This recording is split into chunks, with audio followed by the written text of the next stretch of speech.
Fala pessoal, professor Roque falando. Roque são as iniciais de Rene, Oz e Kukier. Na aula de hoje eu quero falar com vocês sobre a geopolítica das Coreias. Não é da Coreia do Sul, nem só da Coreia do Norte, é da Península Coreana, das Coreias, a história, a formação, os aspectos geográficos e geopolíticos mais importantes que levaram à criação desse Estado que hoje está dividido, mas é um dos países com o idioma, etnia, tradição, história mais coesos, talvez um dos mais homogêneos de todo o mundo, com uma história fascinante. As pessoas não prestam tanta atenção na Coreia, e hoje toda essa unidade, essa coesão está dividida em dois territórios. Ao norte nós temos um país fechado, ditatorial, que é a Coreia do Norte, e ao sul nós temos uma democracia vibrante, aberta, com uma das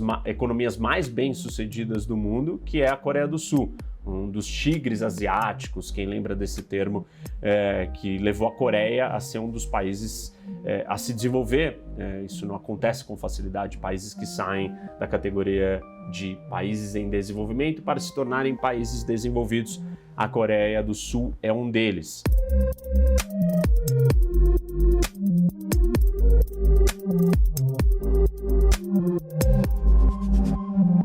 Essa situação de ter um país dividido em dois, ou de um país surgirem dois outros, não é muito comum, mas é um dos efeitos ou consequências da Guerra Fria, quando o mundo ficou dividido entre o lado comunista e o lado capitalista, de um lado os Estados Unidos, o Ocidente, de outro a União Soviética.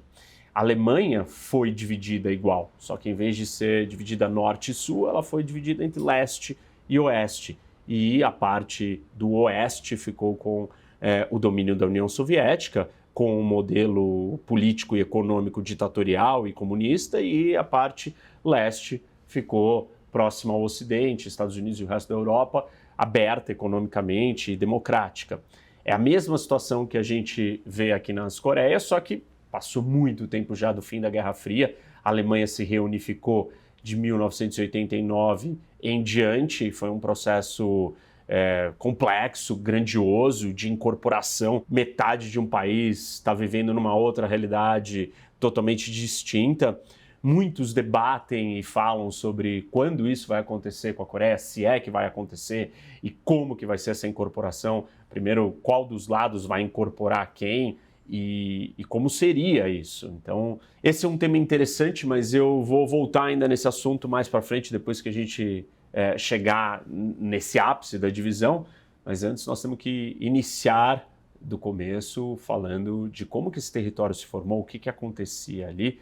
E eu vou começar falando do nome da Coreia. A palavra Coreia, ela vem do Goryeo, que era o nome de uma antiga dinastia que dominou a Coreia por volta do ano 900 até 1300 e pouco, e queria dizer beleza sublime. O nome Coreia, na verdade, ele é utilizado muito mais pelos estrangeiros do que pelos coreanos em si. E depois de 1392, no fim daquela primeira dinastia que deu origem ao nome Coreia, a dinastia Joseon tomou o poder e, pela sonoridade, isso acabou virando Choson, que, na verdade, é como até hoje os norte-coreanos chamam a Coreia. Já os sul-coreanos deram um outro nome. Depois da Segunda Guerra Mundial, eles começaram a chamar a Península Coreana de Hanguk, ou a grande nação Han. Temos que tomar cuidado para não confundir esse Han coreano ou sul-coreano com o Han de etnia chinesa. Não é o povo Han chinês que eu estou me referindo aqui, ou que os sul-coreanos se referem, mas há tribos, 3 tribos na verdade, que eram, o conjunto dessas tribos era chamado de San Han, que foram tribos muito importantes que dominaram por um bom tempo grande parte da Península Coreana. As 3 tribos são a Mahan, a Jihan e a Byohan, e elas governaram a parte do centro da Península Coreana e do sul. E o nome está ligado com a ideia de um povo, de uma tribo, que não era subjugado a outros povos de fora. Por isso que os sul-coreanos adotaram o nome para definir a Coreia ou a península toda como essa península Han. Muitos sul-coreanos, principalmente os mais jovens, acreditam que a península tem o formato de um tigre e o significado do tigre é que ele afasta o azar.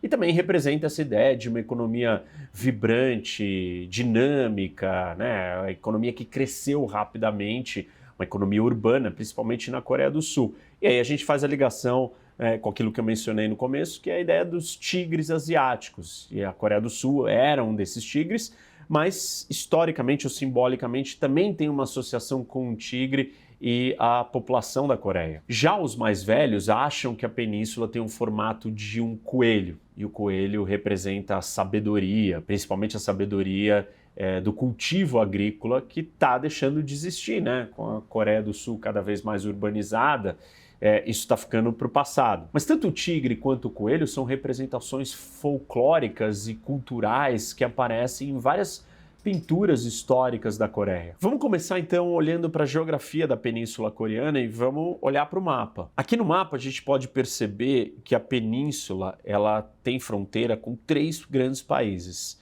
De um lado, a China, ao norte, a Rússia e do lado, né, dividido pelo mar, separado pelo mar, nós temos o Japão. Com a China, são 1.352 quilômetros de fronteira. Com a Rússia, uma fronteira pequena só com 18 quilômetros. E a distância para o Japão, da ponta mais ao sul, é de só 32 quilômetros. E, na verdade, isso faz com que a Península Coreana ela se torne um braço, uma ponte que sai do continente da Ásia e se estende quase que conectando com o Japão. Então, por isso, é um lugar muito estratégico onde esses dois povos, esses dois mundos se conectaram. O acesso do Japão ao continente, à China, se dá pela Península Coreana. E do mesmo jeito que a tentativa dos chineses e outros de chegarem até o Japão acontece pela Península Coreana. Não dá para ignorar quem são os 3 vizinhos da Coreia: China, Rússia e Japão. São grandes potências.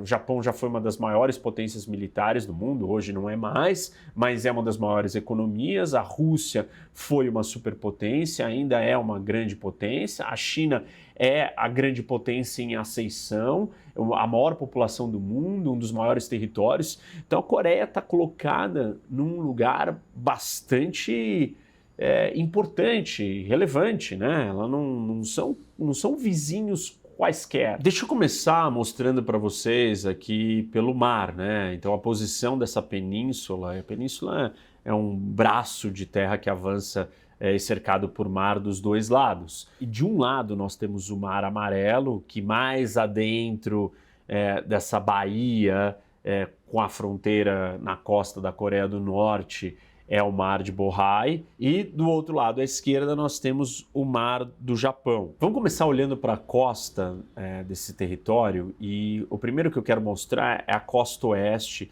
que tem acesso ao Mar Amarelo. Dá para vocês perceberem que o formato do território ele é todo cortado, todo cheio de entradas, né, serrilhado, o que dificulta muito o acesso, e isso traz uma proteção para o território por essa costa desse lado. E nessa região que se encontram as capitais dos 2 países ao longo dos rios, né, que desagam no Mar Amarelo: Pyongyang, que é a capital da Coreia do Norte, mais acima, junto ao rio Taedong, e Seul, que é a capital da Coreia do Sul, junto ao rio Han. É aqui nessa área oeste mais ao sul que se encontram as zonas urbanas mais desenvolvidas que surgiram das atividades econômicas que nascem com a atividade pesqueira do acesso ao mar, até porque deste lado oeste a península ela é mais plana. Então, apesar de ser difícil de você chegar,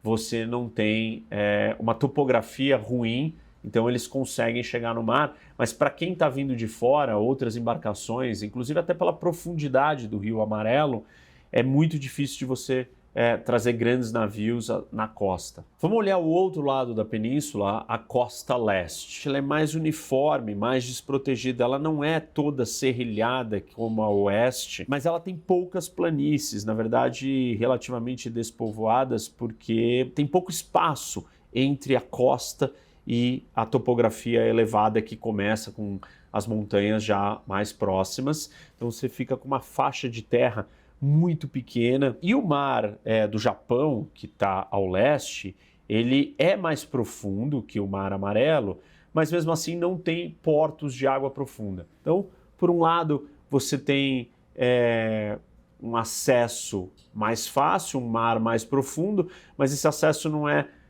profundo o suficiente para você acessar a península toda. Então você fica quase que preso entre as montanhas e o mar numa faixa de terra estreita na costa leste. Vamos olhar para o território, para a parte continental da península.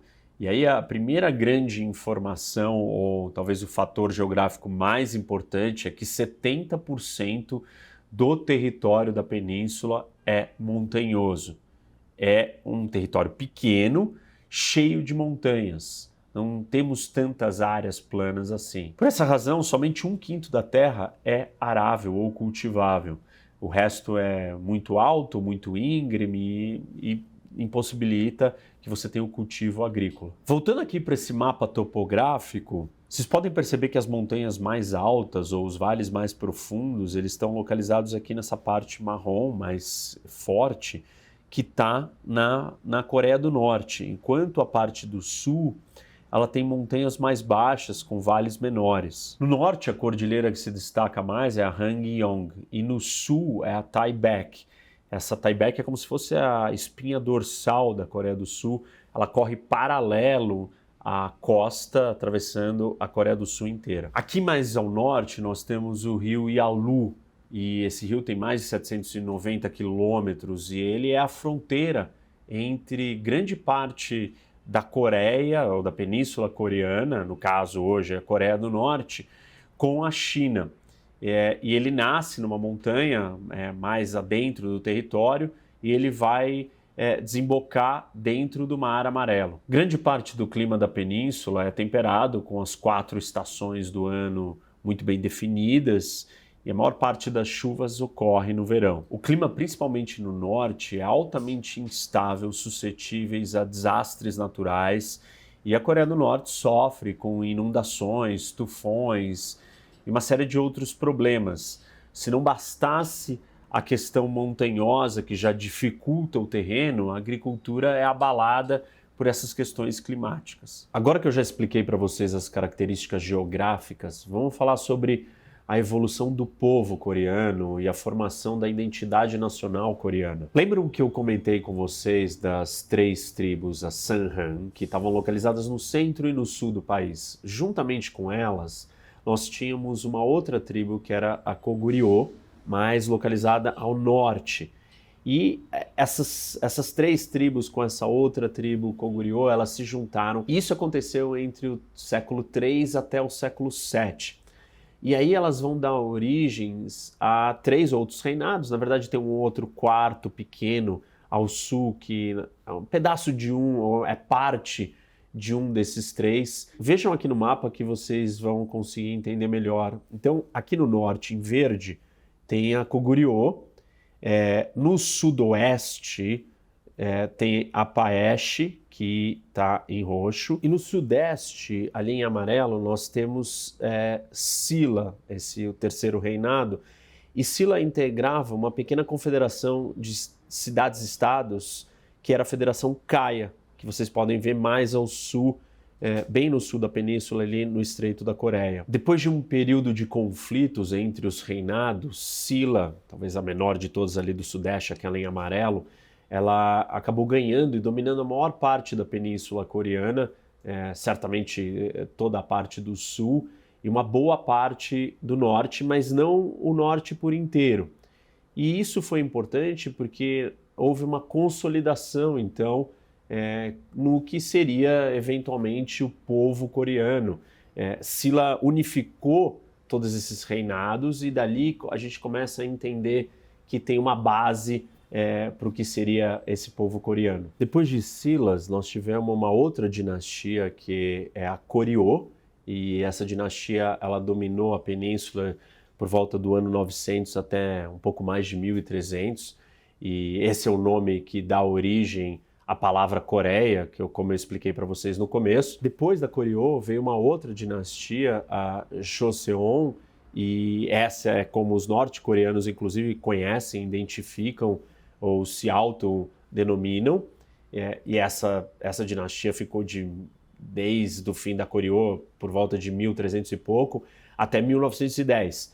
E ela chegou territorialmente mais próximo da fronteira do que nós conhecemos pela Coreia ou pelas duas Coreias hoje em dia. Apesar da Coreia ter as suas fronteiras asseguradas no século XV, ela não se livrou da realidade de estar cercada por gigantes poderosos e maiores, né, países maiores, e ela sempre se sentiu ameaçada. Inclusive os coreanos têm um ditado que diz: quando duas baleias brigam, quem sofre ou quem perde é o camarão. No final do século XVI, a Coreia é invadida pelo Japão. Lembra que eu expliquei já para vocês, olhando no mapa fica muito claro isso, que a Península Coreana é um braço, uma ponte de conexão. Ela não chega a se juntar no Japão, mas ela é mais próxima, ela se projeta para fora do continente, entrando mar adentro e chegando próximo do Japão. Então, os japoneses invadem a Coreia,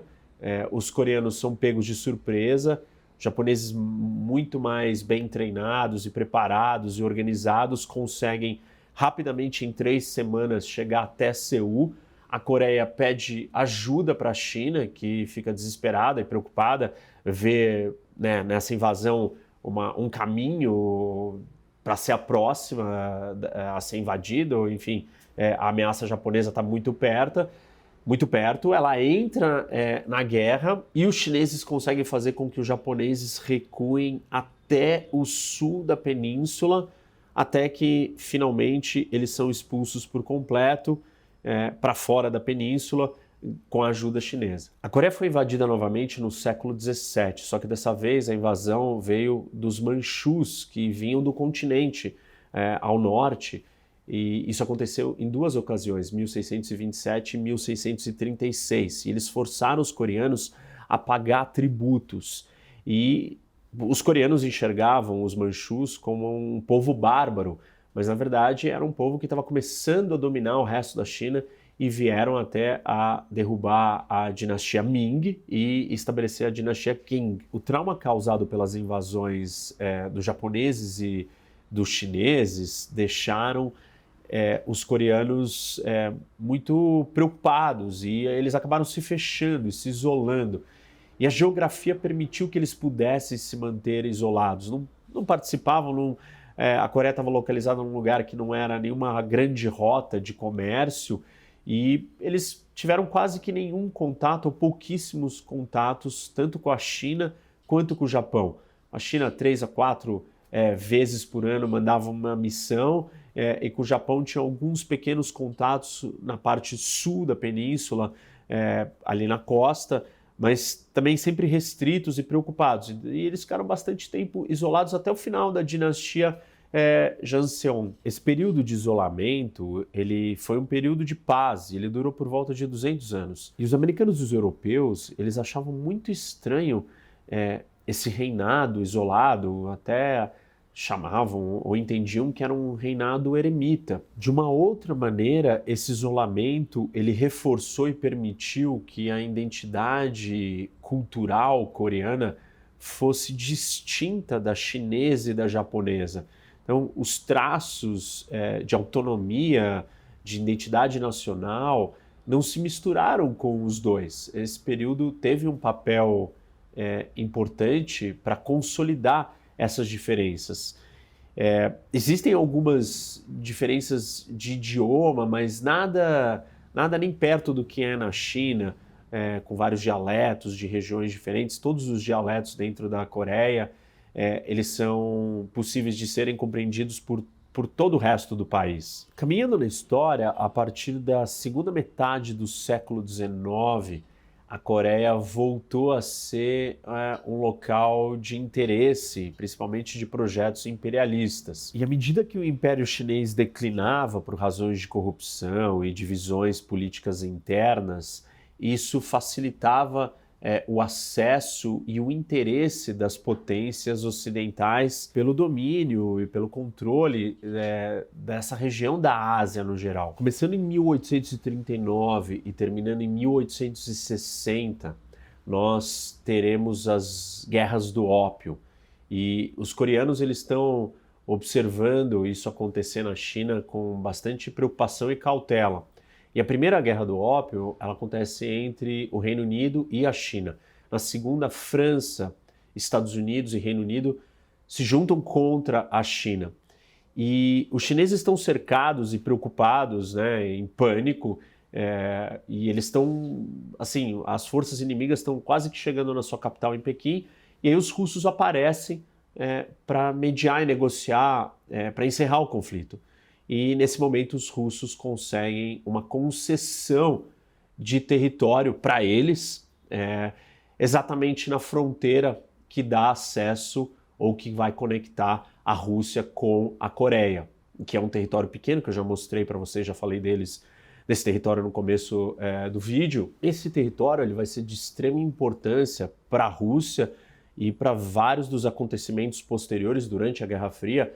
Obviamente que a Guerra das Coreias, né, nesse período da Guerra Fria, e a divisão das Coreias tem muito a ver com a influência comunista e soviética, e isso só tem força e acontece porque tem uma conexão terrestre, né? Uma fronteira, e essa fronteira é adquirida nesse momento de desespero dos chineses, e esse território, que é pequeno, é um território importante para os russos estrategicamente, porque dá para eles um acesso ao Pacífico, exatamente nessa área que está localizada a cidade de Vladivostok.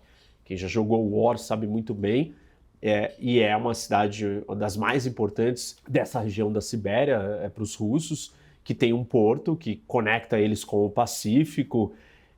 E os russos estabelecem essa cidade logo em 1860, exatamente para certificar e consolidar os ganhos que eles adquiriram nessa negociação, nessa concessão com os chineses naquele momento. A partir daí, Grã-Bretanha, França e Estados Unidos eles começam a tentar abrir o comércio e as relações diplomáticas com a Coreia. Os coreanos, assustados e preocupados, vendo o que tinha acontecido com a China, se mantêm fechados e resistem a qualquer contato, né? Lembrando que eu acabei de citar, nós estamos num momento de conquistas imperialistas, e então os coreanos não querem permitir que isso aconteça. Mas no fundo quem vai ser bem sucedido é o Japão, e não os imperialistas ocidentais, né, ou não as forças imperiais do Ocidente, mas as japonesas. O Japão está sobre o governo de Meiji e ele está se abrindo e absorvendo tecnologias, se modernizando, comercializando, enriquecendo. E o Japão parte então para uma expedição para a Coreia, mais precisamente para a ilha de Ganghwa, e essa ilha está do lado oeste, né, perto do mar de Borai, e o Japão chega com uma embarcação muito mais moderna que as embarcações coreanas, um navio de guerra, e os coreanos atacam para tentar parar o navio japonês. O Japão revida, ele destrói as outras embarcações, destrói o porto e vai até um outro porto próximo e também ataca esse outro porto, e depois esse navio retorna ao Japão, na verdade sem forçar nada, mas só dando um recado para os coreanos: olha, vocês vão ter que se render ou aceitar as minhas vontades, e com isso acaba assinando um tratado, né, um tratado imposto para ter acesso à Coreia. E para o Japão isso é de extrema importância, porque a Coreia é o ponto de entrada para o continente asiático, né? É o braço, é a ponte que conecta. Então, para o Japão entrar dentro da Ásia, dos outros países, ele precisa fazer isso via Coreia. Esse Tratado de Ganghwa ele foi assinado em 1876 E ele dizia o seguinte, que a Coreia tinha que abrir 3 portos para o Japão, e ela deixaria de ser um estado tributário dos chineses, né? Lembram quando os chineses tinham atacado, eles tinham transformado a Coreia num estado que pagava tributos, e os japoneses acabam com isso, e na verdade eles estão em busca do mesmo tipo de status que os americanos tinham conseguido com esse comércio forçado e essa abertura forçada com os próprios japoneses. Eles estavam replicando isso na Coreia. Quase 20 anos depois que o Japão fez aquele movimento de ataque ou coerção à Coreia, nós tivemos a primeira guerra sino-japonesa, no final de 1894, e essa guerra resultou na independência total da Coreia. Eu expliquei para vocês que a Coreia era um estado tributário da China, né? Ela pagava impostos para a China, e perdeu esse status, mas continuava sendo um estado vassalo chinês. E com o fim da guerra entre a China e o Japão, a Coreia se torna totalmente independente. O tratado que consolidou o fim da guerra, ele também concedeu ao Japão a península de Liaodong, que está no Mar de Bohai, e também Taiwan e as Ilhas Pescadores para o Japão pela eternidade ou perpetuidade. Depois dos chineses foi a vez dos russos, e aí nós tivemos a Guerra Russo-Japonesa em 1904, pela disputa de influência e expansão territorial na região. A guerra entre a Rússia e o Japão, ela acontece pelo controle da Manchúria, das Coreias, ou da Península Coreana, e do Port Arthur. Os russos com medo que o Japão estava se expandindo, e os japoneses também com receio que os russos pudessem ocupar a península e essas outras regiões, acabaram entrando em guerra e o Japão vence a guerra. Seguindo adiante, depois da vitória do Japão contra a China e a Rússia, a Península Coreana, a Coreia, se torna um protetorado japonês. E aí, desde 1910 até 1945, a Coreia é ocupada e dominada pelo Japão. Se torna uma colônia japonesa por volta de 35 anos. A ocupação japonesa da Coreia, ela foi brutal, incluindo deportações, trabalho forçado, exploração sexual das mulheres e até mesmo a tentativa de acabar com a identidade cultural coreana. E os japoneses forçaram os coreanos a estudar japonês, colocaram escolas, principalmente no início da Segunda Guerra Mundial. E até mesmo obrigaram os coreanos a mudar os seus nomes para nomes japoneses. E isso acontece no início da Segunda Guerra Mundial, em 1939. Um outro lado da colonização japonesa menos nocivo ou destrutivo foi a industrialização que o Japão trouxe. O Japão também estabeleceu uma estrutura, uma infraestrutura muito grande no país. Claro que essa infraestrutura serviu os interesses do colonizador, mas não deixava de ser uma grande infraestrutura. E trouxe indústrias de cimento, siderúrgica, química. Para vocês terem uma ideia, isso acontece de 1920 a 1930, e depois do final da Segunda Guerra, a Coreia é o país mais industrializado da Ásia, depois do Japão, graças a esse movimento japonês na ocupação da península. Durante os últimos anos de ocupação do Japão à Coreia, surge uma figura que é o Kim Il-sung, que é um líder militar que ele surge na Coreia do Norte, e ele vai acabar sendo futuramente o fundador da Coreia do Norte. E existem relatos que ele estava já escondido numa base secreta, apoiada pelos soviéticos, para lutar contra os japoneses na Batalha da Segunda Guerra Mundial, ali no Pacífico ou na Ásia. E ele já era essa figura, um líder militar que estava trabalhando junto com os soviéticos durante a guerra. Isso acontece, ou esses relatos que contam que ele já estava nessa base, por volta de 1936. Essa base secreta ficava no Monte de Baekdu, e lá tem um vulcão e uma cratera no topo dessa montanha, e ela entupiu e formou um lago, e aliás é o É o lago de cratera mais alto do mundo.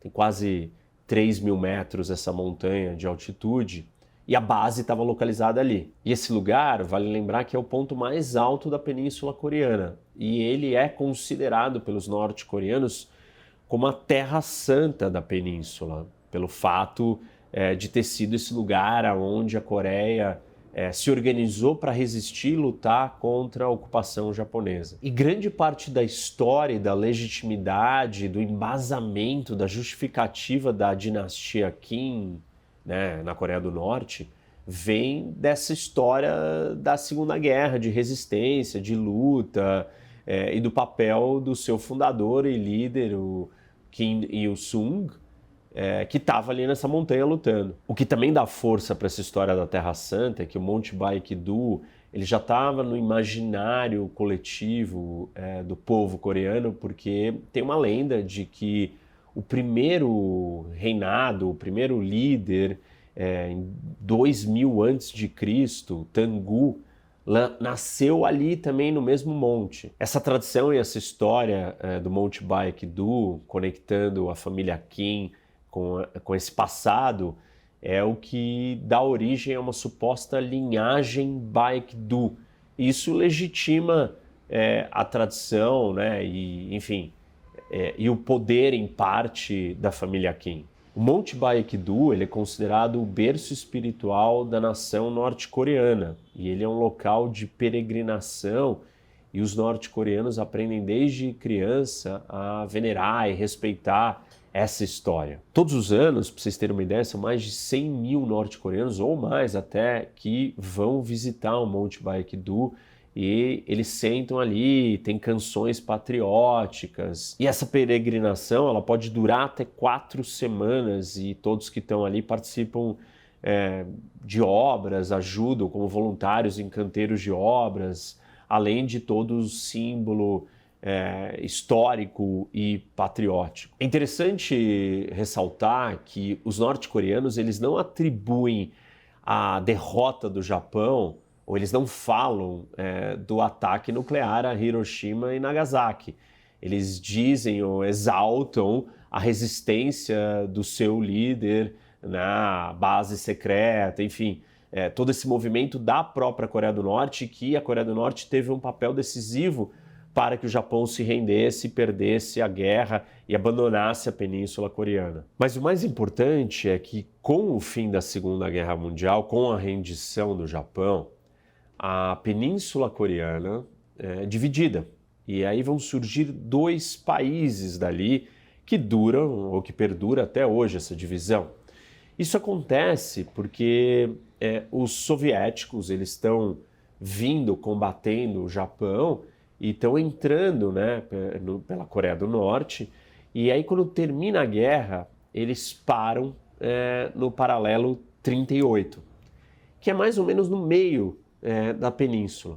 Por outro lado, os americanos com MacArthur, que é o famoso comandante das tropas americanas no Pacífico, ele é dado autorização para decidir o que ele tem que fazer e ele, em 45, também desembarca na Península Coreana e os americanos, então, se posicionam com as suas tropas na parte do sul, enquanto os soviéticos estão colocados na parte do norte. A partir daí, os Estados Unidos e a União Soviética selaram um acordo que a Coreia estaria dividida, né, no paralelo 38 e que cada um dos dois iria administrar a sua parte por 4 anos. E depois disso, então, seria unificado para um autogoverno coreano, ou os próprios coreanos voltariam a se governar. Só que em 1947 começou a Guerra Fria. E aí em 48, uma negociação na ONU não avançou, né? O plano inicial não prosperou e nós tivemos então o surgimento ou o estabelecimento de um governo na Coreia do Sul, em Seul, pró-americano, e a mesma coisa aconteceu na Coreia do Norte com o regime norte-coreano dos Kims sendo estabelecido em Pyongyang. Ou seja, oficialmente, em 1948, surgem 2 estados coreanos independentes, a República Popular da Coreia no Norte e a República da Coreia no Sul. E ambos os países recém-criados clamavam representar toda a população da Península Coreana ou da antiga Coreia. Então, de 48 até 1950, as tensões ali elas vão crescendo. Obviamente, você tem a Guerra Fria, você tem as divisões ideológicas, você tem os dois territórios separados, né, os dois novos países criados, ou a península dividida. E isso chega num ponto em 50, no qual a Coreia do Norte, apoiada pela União Soviética e pela China, invade a Coreia do Sul. E essa é a Guerra da Coreia, de 1950. E naquele momento, para os soviéticos, era interessante ou útil trazer a China para um conflito contra os Estados Unidos, que estavam posicionados no Sul, na Coreia do Sul, porque isso faria com que a China se juntasse de uma forma mais fiel ou mais leal à batalha soviética, né? ou tomasse um lado mais claro na Guerra Fria. Para o lado chinês, era importante também ocupar um estado que sempre serviu de ponte e acesso para as invasões na sua região da Manchúria e formar ali o que a gente chama de um estado tampão, né? Um buffer, né? Um estado tampão para proteger e isolar a China da ameaça que sempre veio do Japão via Península Coreana. O apoio soviético ele foi indireto, né? Com o fornecimento de equipamentos e armamento, tanto para a Coreia do Norte quanto para a China. E a China também viu uma oportunidade de receber armamento militar, o armamento bélico do soviético. A Guerra da Coreia ela foi o primeiro grande conflito bélico da Guerra Fria e ela marca um momento de mudança, porque até então Estados Unidos, China e União Soviética tinham lutado do mesmo lado na Segunda Guerra Mundial, né? Eles estavam combatendo Itália, Japão e Alemanha. E esse é o primeiro conflito de proporções maiores, aonde tem uma ruptura dessa suposta aliança para se tornarem adversários ou inimigos na Guerra da Coreia. O exército norte-coreano ele ocupou Seul, a capital da Coreia do Sul, em apenas 3 dias. O sucesso veio do efeito surpresa, né? Os sul-coreanos não estavam esperando, e também pela mobilidade rápida dos norte-coreanos. A Coreia do Sul, obviamente, que pediu ajuda para os Estados Unidos e, de cara, os americanos entenderam a gravidade do que aquilo significava, porque vários outros países da Ásia poderiam acabar se tornando comunistas. Então, estaríamos correndo um risco de um efeito dominó e os Estados Unidos entram para ajudar a Coreia do Sul. Tem uma outra discussão paralela acontecendo na diplomacia internacional, principalmente na ONU, que a União Soviética tinha se retirado em protesto do Conselho de Segurança, porque quem ocupava o assento da China era Taiwan, e não o continente, né, o país China. E, obviamente, que a grande população estava na China continental, na China comunista. E, em protesto, os soviéticos não estavam participando do Conselho. Isso permitiu com que os Estados Unidos pudessem aprovar uma resolução de apoio à Coreia do Sul, criando uma coalizão para impedir que a Coreia do Norte pudesse conquistar a Coreia do Sul. E aí, então, os Estados Unidos partem para a guerra sob a bandeira da ONU, com uma coalizão da ONU para salvar a Coreia do Sul. Com a entrada dos Estados Unidos, eles conseguem libertar a Coreia do Sul. E, tecnicamente, esse era o objetivo inicial, né? Impedir que a Coreia do Norte ocupasse, dominasse e controlasse a Coreia do Sul. Mas o MacArthur, que é o comandante americano e um herói, porque ele tinha combatido os japoneses com extremo sucesso, ele convence o presidente americano Truman de que é melhor, então, avançar sobre a Coreia do Norte. E é o que ele faz. O MacArthur ele consegue capturar a capital da Coreia do Norte, Pyongyang, em outubro, rapidamente. E aí, óbvio que isso desperta a ira e a resposta dos chineses, que entram na guerra e começam a avançar, e os americanos começam a recuar, e os chineses avançam para além do paralelo 38, né, recuperando a Coreia do Norte, mas em direção à Coreia do Sul. O MacArthur sugere que os americanos deveriam então invadir também a China e até traz a ideia de uso de armas nucleares. O Truman obviamente não concorda, não aceita, isso não acontece. E o Truman acaba ficando irritado com o MacArthur e ele exonera o general e coloca um outro no lugar em 1951. Com esses movimentos de ataque, contra-ataque, a guerra acaba se estabilizando, né? Ou os norte-coreanos ficando do seu lado, do lado norte-coreano, e os americanos e os sul-coreanos na parte sul. E o conflito ele meio que congela de novo no paralelo 38, mas a guerra só vai acabar com a chegada do Eisenhower em 52 e um cessar-fogo é assinado só em 1953, e é esse mesmo cessar-fogo que vale até os dias de hoje, porque nós não temos um acordo de paz entre as duas Coreias, mas nós temos um cessar-fogo, o que faz, inclusive, da região um dos lugares mais mobilizados com tropas militares prontas para a guerra. Isso perdura desde então, desde a Guerra da Coreia até os dias de hoje. Esse mesmo acordo de cessar-fogo, ele cria a zona desmilitarizada, que é na fronteira entre as duas Coreias, que tem 4 quilômetros de largura e 238 quilômetros de extensão. A Guerra da Coreia ela foi sanguinária. Nós tivemos mais de 700 mil mortos de militares do lado que estava lutando, né, na posição do norte. Tinha 1,4 milhão de soldados chineses, 260 mil norte-coreanos, totalizando, tinha também alguns soviéticos, estamos falando de 1,7 milhão do lado da Coreia do Norte. Do lado da Coreia do Sul, nós tínhamos 600 mil soldados sul-coreanos, mais uns 300 mil americanos, totalizando, fora os britânicos e os outros, totalizando quase 1 milhão de soldados. E destes do Sul, morreram 180 mil soldados.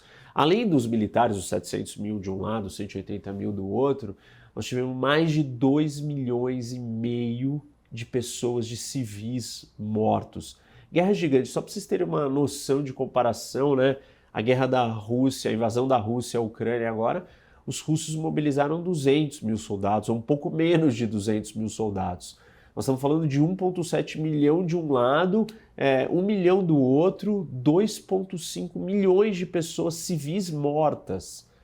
Essa guerra foi bastante grande e, obviamente, nós estamos falando da China e os Estados Unidos. Os dois estavam lutando um contra o outro, né? Claro, um junto com a Coreia do Sul e o outro junto com a Coreia do Norte.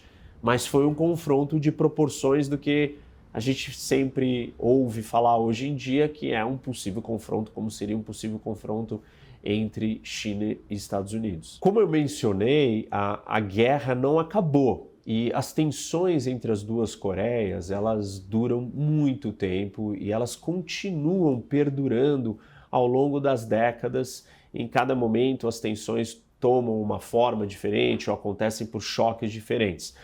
Óbvio que esse é um dos temas mais sensíveis da política internacional, a disputa entre as duas Coreias, é um dos lugares mais militarizados do mundo, onde os dois lados estão preparados para a guerra. Do lado de grandes potências, você tem a fronteira com a Rússia, você tem a China, que já participou da guerra, você tem tropas americanas na Coreia do Sul, você tem o Japão. Então, é um dos lugares mais perigosos. E nos últimos anos, a Coreia do Norte rasgou ou saiu do Tratado de Não Proliferação Nuclear e testou uma bomba atômica. Então, para piorar a situação, a Coreia do Norte hoje é um país que tem bomba atômica. Isso tem causado muita preocupação no mundo, não só pela questão da proliferação nuclear, mas pela questão do que é o regime norte-coreano, um dos regimes mais fechados, mais complicados, mais repressores que existem. Difícil até da gente ter informação, nós sabemos que a situação lá é muito complicada, existe um controle imenso da família Kim sobre a sua população. E talvez a Coreia do Norte simbolize ou represente um dos maiores fracassos de países do mundo que vive sobre a mão de ferro dessa família e desse grupo que controla o país. Então você tem todo tipo de problema que vão desde os econômicos graves, com várias fomes severas, vou falar um pouquinho delas daqui a pouco, mas também perseguição, controle. O pouco que se sabe do que acontece lá dentro vem daqueles que fogem, conseguem fugir. E do outro lado nós temos uma Coreia do Sul, que é um país, um sucesso, um caso de sucesso na economia mundial, um antigo tigre asiático, né? Como eu já comentei com vocês, uma economia que cresceu rapidamente, se tornou um país desenvolvido, investiu massivamente em educação, com empresas multinacionais imensas, de sucesso global, com tecnologias avançadas, uma economia pujante, um país que cada vez mais também tem um espaço cultural, cultura popular, tem um soft power que tem conquistado o mundo.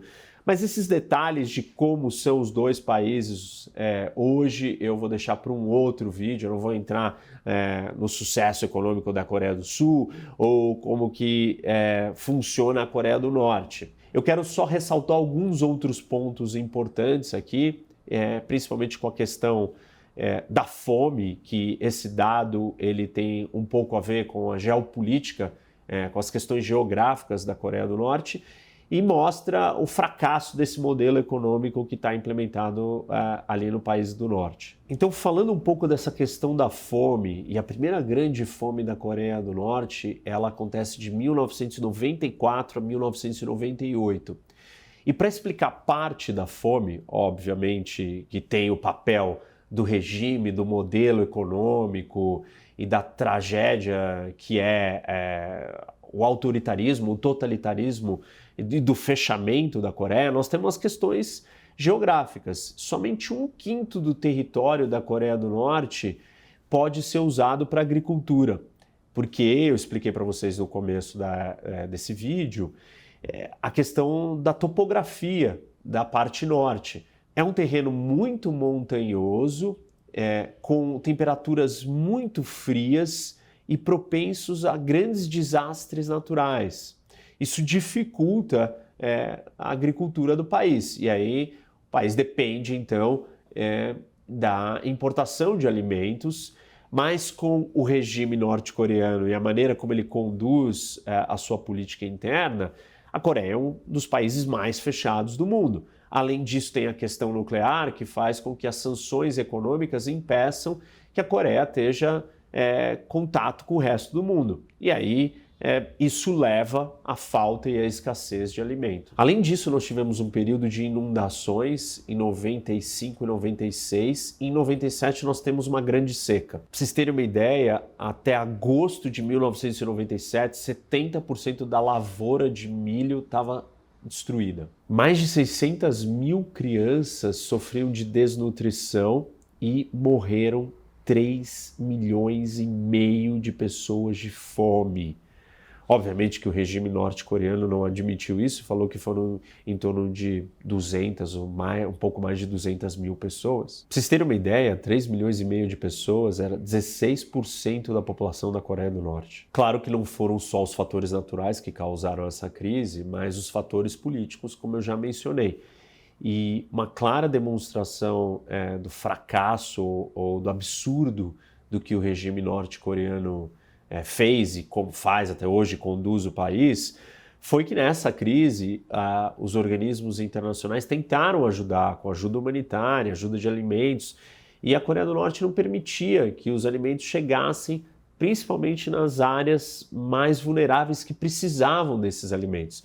Então, o fator político do regime da família Kim é um fator agravante para explicar essas tragédias todas, e essa principalmente, que foi gigantesca. Ao longo do tempo, gradativamente, a situação foi melhorando um pouco, mas em 2004, o governo norte-coreano começou a fechar escritórios de representação de outros países, se isolar ainda mais, e ele dependia quase que totalmente de alimentos vindo da Coreia do Sul e dos Estados Unidos. Só que, claro, com essa mentalidade, a Coreia do Norte não fez as mudanças necessárias na sua política agrícola e a situação de vulnerabilidade continua até os dias de hoje. Acelerando no tempo, a gente vê que esse problema da fome, da falta de alimento da população se agravou muito com a pandemia.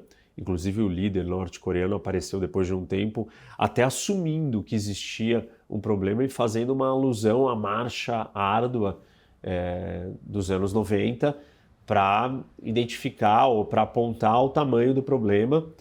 A Coreia do Norte, ela hoje depende basicamente da China.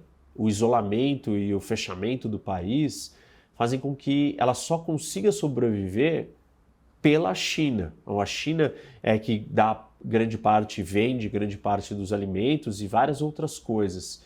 E claro, essa é uma outra discussão geopolítica. Quando eu fizer um vídeo só da geopolítica da Coreia do Norte, eu vou entrar nessas questões, quem são os aliados, como que ela sobrevive, como que funciona o regime, e vou fazer também um da Coreia do Sul para explicar o que acontece do lado do Sul, a democracia, a história, as preocupações. Bom, com isso eu vou chegando ao final desse vídeo e só quero recapitular, né? A Península Coreana é super estratégica para a Ásia, porque ela é um braço. Você olha para o mapa, vocês percebem, ele é um braço que sai para dentro do mar, que conecta o Japão com o continente, com uma civilização antiquíssima, separada e que sempre sofreu essa pressão desses vizinhos poderosos e grandes e ricos e agressivos. E essa é a história da Península Coreana. Essa é uma aula introdutória que conta um pouco da formação da Coreia e nós temos que prestar atenção e continuar atentos ao que está acontecendo, porque a Coreia, como eu disse, está localizada num lugar importante, está no centro de várias discussões bastante relevantes na política internacional. Uma delas é a questão nuclear, a outra é a disputa entre grandes potências. Um possível lugar para a gente assistir um choque entre Estados Unidos e China é na Península Coreana, como já aconteceu no passado, não só Taiwan, mas ali é um possível lugar onde a gente teria esse confronto direto entre os dois lados. Envolve grandes potências, então nós temos que continuar olhando, e uma das grandes dúvidas ou questionamentos que existe também sobre esse assunto é se as Coreias um dia vão se reunificar. Não vejo possibilidade dessa reunificação ocorrer de forma pacífica, porque a China não tem interesse que a Coreia do Norte colapse. Enquanto a Coreia do Norte não colapsar, não vai ter essa unificação na paz. Ela vai ter que ser feita no confronto, na guerra, e aí guerra, a gente já sabe as consequências, possíveis tragédias, e um dos lados tem que vencer para entender o que vai acontecer, mas dado a localização e todos esses fatores que eu estou explicando aqui para vocês, uma guerra ali de proporções grandes tem um alto potencial de ser uma terceira guerra mundial. Bom, espero que vocês tenham gostado. Não esquece de dar like no vídeo, seguir o canal, ativar o sininho para receber notificação e o mais importante de tudo, pessoal, compartilhem o vídeo com seus amigos e venham debater com o professor Roque.